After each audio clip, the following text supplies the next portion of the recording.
Welcome to Rocker Radio. I'm Jason Bryan and you're listening to Well Connected. This week's Well Connected was recorded in Montego Bay, Jamaica, where I was lucky enough to be invited to present and hold workshops with the M&O team at the 10th Digicel International Business Forum. While I was there, I had the opportunity to catch up with one of the industry's most known international business managers, Group Head of Roaming, A2P and IoT at Digicel Group, Alex Perera. Over the years I've known Alex, he's always had one of the more challenging roles in telecoms. Heading up the Digicel Roaming Hub is a diverse role, with each operating company having its own opportunities and challenges. In his interview, Alex talks about his career in telecoms, the impacts of Hurricane Irma, and shares interesting insights into telecoms transformation, employing new revenue streams from mobile engagement and the Internet of Things. We were prepared before the hurricane hit. We already knew who was going to go where. It was amazing. Obviously, this was unique because we had 3 hurricanes in the region almost at the same time.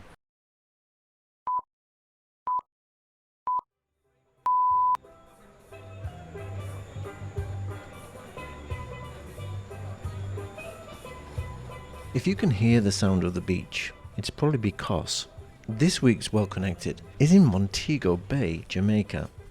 And I'm lucky enough to be here with Alex Perera. Welcome to Well Connected, Alex. Thank you very much. Tell us how your journey started. How did you get into telecoms? What was the journey you took? I ended up in telecom by chance, actually. I worked throughout college, so I always worked. And then I always worked in small companies. And there was a point towards the end of college that I wanted to have experience in a big company. So I applied for a bunch of different trainee programs. And the one that I got in was with a telecommunications company in Brazil called ATL, which then became Claro, later. The American Mobile acquired ATL. But before then, when you were in college or university, you were training to do something in telecoms, or was it more business related? It was business related. So I'm an engineer in Brazil called production engineering. And that is, you go through 2 years of the basic core engineer, physics, chemic, everything really core to engineering. And then the last 3 years, you focus on more business-oriented subjects as well. So I always wanted to be in, some more kind of like business or entrepreneur, have my own business or things like that. That's what kind of drove me to do that production engineering. But it turns out that that's a very good expertise to have, and the companies really like it, especially banks and investment banks and companies in general. They like to hire engineers. Yeah, it seems to me that today there are so many telecoms engineering degrees in the market, and nearly every university seems to have something, but they don't know how to necessarily combine it with the business aspect. And it's actually funny because I ended up starting in HR, so I was hired by HR. I applied for a bunch of different positions. I really wanted to go into logistics, actually, and then I didn't get the logistic job, but then the HR lady called me saying, "Oh, I'm sorry you didn't get the logistic job.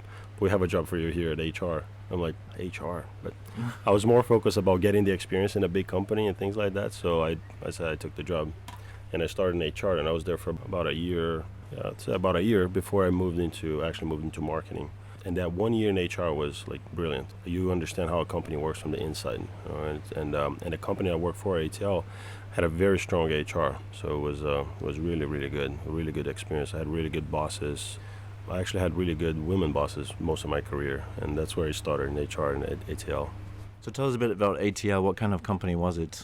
So it was the disruptor at the time, right? It was the B-band TDMA company. It had a license in Rio and Espírito Santo, 2 states in Brazil. Remember, in the beginning, Brazil was like a maze of telecoms, different regions. It was broken down different areas. So it was good. It was like we were the challengers. We were as aggressive, trying to take the market, disrupting, the incumbent, which was the previously government-owned, company. So it was very, very interesting.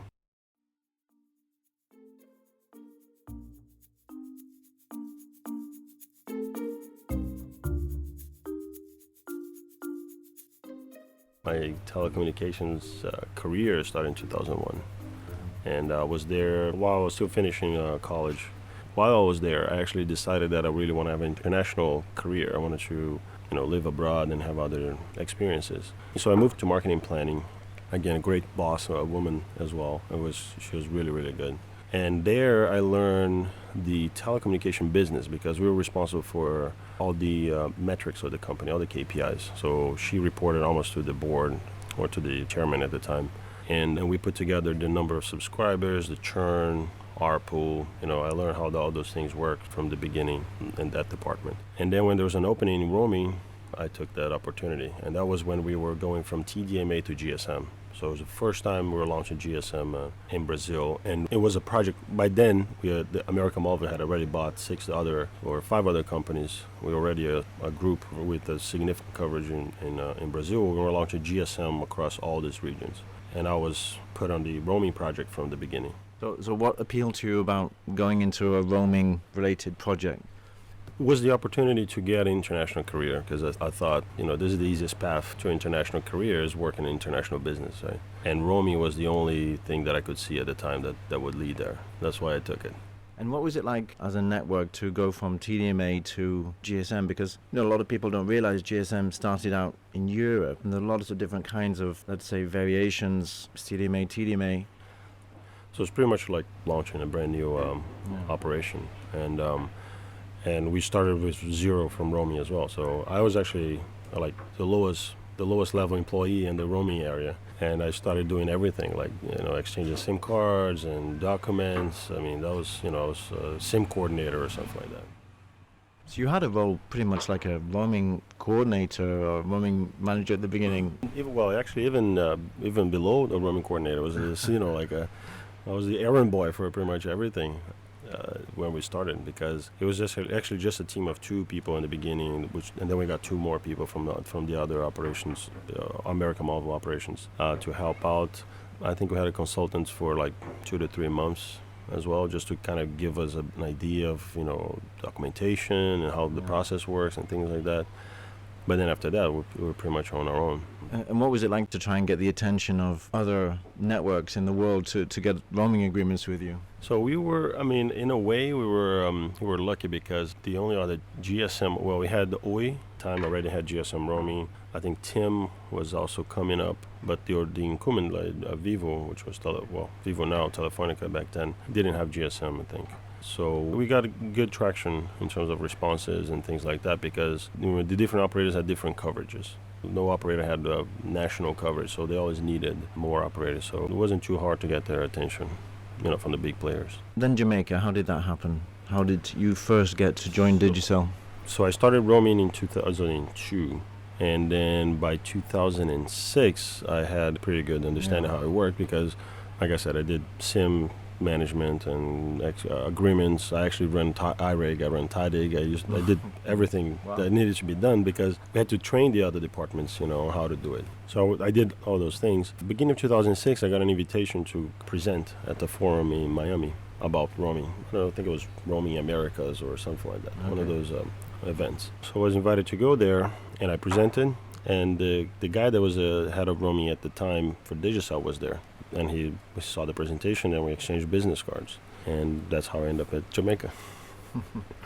That's how it works sometimes, right? And what was the cultural differences that you found? When you first came as born in Rio to come to Kingston, Jamaica, quite a difference, I would expect. It was very different, but like I said, I had set my mind many years before that I wanted to have an international experience. They actually offered for me to come here for an interview, in Kingston, for me to get to know Kingston, make sure that I want to come. And I declined that. I said, if you're gonna hire me, I'll come. I don't need to, because I want to make sure, I didn't want to leave it to chance that I might not like it or might not want to come. So the first time I landed in Kingston was already with, all my bags, all my clothes, everything. So I came here. Interestingly enough, there were 2 Brazilians working on the team, 2 girls. So it definitely helped a lot with the integration because they were already here for some time. So it helped a lot actually with the integration locally. What was your role in Digicel at that time? I was the group roaming manager. So there was a head of roaming and I was a group roaming manager. So pretty much 3 coordinators and a SIM admin. And it was challenging because when I got here, we kind of didn't know how many roaming agreements that were in place. It was very scattered. Digicel was launching so many operations so fast. I think it was challenging to get everything in place.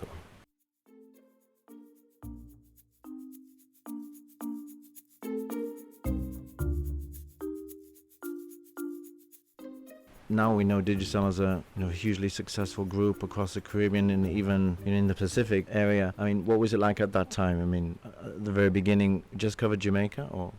I don't know exactly the number. So I was here between 2006 and 2010, and in those 4 years we launched 7 or 8 markets. So it was pretty much every 6 months. But there was actually a period where we launched 3 markets within 2 months. But it was very interesting. It was very challenging. The good thing about Digicel is that if you see an opportunity and you can show to management that there's something that can be done, it's going to better the business and it's, bring more revenues, or they usually, they let you do it. They give you a lot of freedom. There's a lot of empowerment for you to take decisions and try to make things happen. I mean, because this is really a unique market, I would say, and we work together in the GSMA on some interesting projects to support roaming solutions. Would you think a little bit outside of the box, right? Yeah, here we had to think outside the box. Right? There were, as you remember very well, we had a lot of interesting conversations about BA21, the network extension documents. That's the only way that we could do what we do in terms of launching as many operations as, and also as soon as we launch an operator, being able to allow all roaming partners to have access to it. So even though there was mixed feelings in the industry about network extensions, a lot of operators actually really like it, because they don't want to have to be dealing with testing in a tiny little island in the Caribbean that they will have to go through a lot of effort that might not get them a lot of roamers there. But at the same time, they know they have VIP customers that will attend that, that want to go there and they want to have that coverage. So I think BA21 was really good to kind of set the standards, set what are the minimum requirements for you to have a proper network extension that will give enough information that the home operator can uniquely identify where that roamer is. Unique innovations were needed in the market to expand. As I say, I think the network extension is the birth of roaming hub, right? Because it is the same technical solution. So without having all the conversation and discussion about network extensions, we don't know where the hubs, would be today, right? That's my opinion. Now Digicel also has its own hub because it was just a natural progression from the network extension setup. We're not a commercial hub, but we use the hub just to, again, leverage our coverage, take the advantage and the benefits of having the hub. It's a good solution for everybody. What is it like to be in this market specifically, though? Because, a few weeks ago we had Irma here, and that must have worried a lot of people in the company in terms of keeping up the networks and getting that, supported even when there is such a big thing happening. Yeah, it's definitely challenging because, obviously Irma was, the worst hurricane recorded, and some islands were completely devastated. And it's interesting, Digicel is really into the community where we operate, and the amount of effort that you see for, to get back to the community, especially when something like this happened. And I had experienced this before in 2010 when there was an earthquake in Haiti. Digicel was the first plane to land in Haiti right after the earthquake. Like, the airport was destroyed, but as soon as we got wind, because I was in Jamaica in the building and we felt the quake in Jamaica because it was really strong. I believe on the same day, we already had a plane heading there with supplies and engineers and nurses, first aid people. Yeah. And now at this time, I know that, we literally, and it's on the same floor where I am, so I can see, there's literally a war room to help rebuild and the markets that are being severely impacted, right? I think overall we had about 13 markets somehow impacted by the hurricane, which is a lot, where sites went down and things like that. And we have 4 or 5 that are significantly, really, really badly impacted. And we had to pretty much build, a lot of them we were building from the ground up again. And I heard from one of your colleagues that you use drones to identify some of the issues. Yeah, because there are some locations where you can just reach, by car. Not only drones, but we had about 6 airplanes and 4 helicopters just moving people around, moving equipment, moving supplies, extracting people as well. So amazing. It's literally, when I say a war operation, it is like you usually hear about, a project war room. Yeah. This is a real war room that you see there, because I think now we have a lot of hurricane experts, and we were prepared before the hurricane hit. We already knew who was going to go where. It was amazing. Obviously, this was unique because we had 3 hurricanes in the region almost at the same time. I know of a specific case where the hurricane hit. We sent people there. We brought the sites up, and then the hurricane was coming. So we had to send people back there to bring the sites down, to disassemble them, wait for the hurricane to come back, and then bring the sites back up. So it was very, very challenging, and it's amazing what we've managed to accomplish in a short period of time. Yeah, certainly some of the stories I've heard this week are really fantastic. It seems like beyond being a GSM operator, you're also helping in emergency services context as well. Like I said, it's Digicel is very integrated in the community. So they really go above and beyond and try to make as much as possible for the government, for the employees locally, for the people locally. It's really, really amazing to see.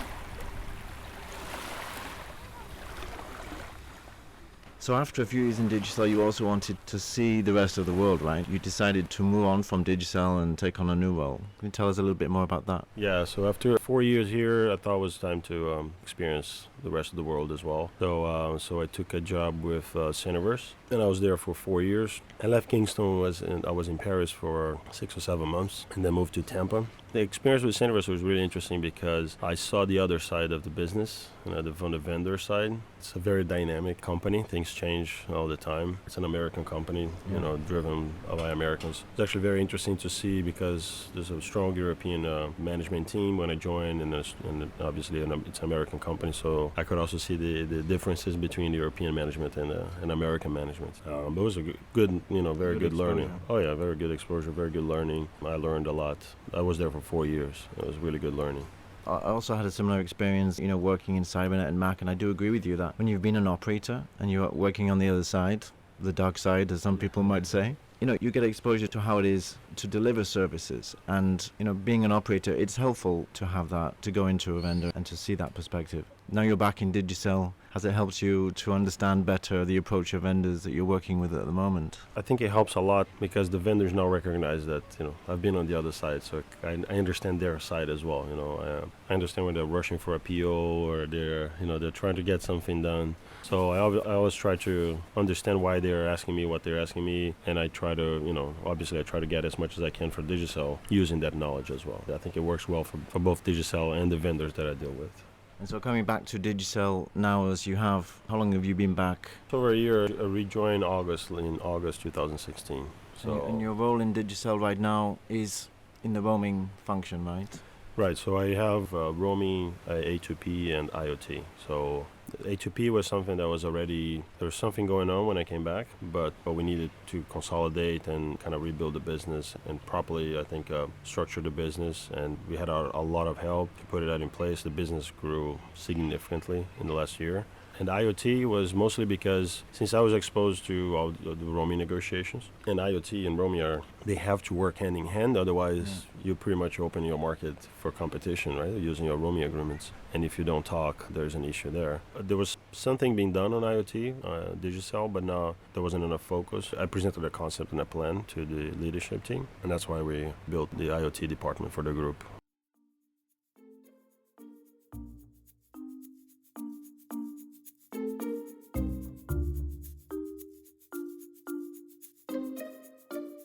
So what would you say, having all this experience, what lessons you learned in this journey? Because for new people entering into telecoms now or entering into the roaming space, a lot of people say roaming is dying, but of course we know that there's a whole architecture behind there that needs support. What advice would you give them? What lessons did you learn in your career? I would say, well, one is a small industry, right? There are 200, 300 people with the kind of knowledge that you build up in that arena and in the world, right? So it's good and bad because you want another job, you might have to move countries, because there are a limited number of jobs in your country. I would say definitely read BA40. BA40 is a good reference document. I don't know who's managing that now, but I always hear good feedback from BA40. You contributed to that document at one point in time, didn't you? I did for a while. But it was good. It was, and that was actually a great exercise for me. It was great because it wasn't like I edited, but it was really based on input from a lot of experts in the industry. A lot of people submitted content. I pretty much just, put it together, really. So that was also a lot of learning, leveraging other people's lessons. So I don't know how updated it is, but I would say for people starting, that's the way to go. So back to it's a small industry. Remember that your employee might be your boss down the road. Right? I actually learned that very early from when I was in HR. My good bosses taught me. She said, remember that you're an intern now, but you might be somebody else. You might be our bosses in a couple of years. And it's true, especially in the industry, because it's a small group, right? So yeah, I also saw that myself. The swap. The swap, exactly. You never know. In a couple of years, a lot of things can happen. I think that's the main thing. I mean, there's no specific lessons learned from, roaming. I think roaming is just like any other business. It's more lessons learned in general. I think I would say that. So what do you think to the industry as it is today? I mean, obviously there's things like OTTs which have, taken away some of the revenues from operators. There's new challenges. There's 5G, there's IoT, there is regulation, of course, all potentially opportunities and challenges for operators today. What do you think are the major challenges in the industry that you see from your perspective here in Digicel? It's very interesting because even though we work in a small community, but you have to remember every operator has a completely different reality, right? And sometimes we try to debate the same subject, but we forget that they're completely different realities, right? You can't compare like tier 1 operator in the US with a tier 1 operator in a developing country. Right, and even though there might be both tier 1, it might be part of the same group, but they're not going to have the same strategy.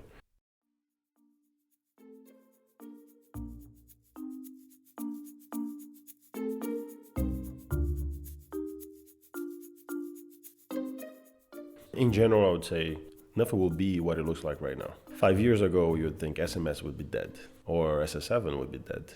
Look at us now. We make a lot of money, not just us, but the industry, on A2P.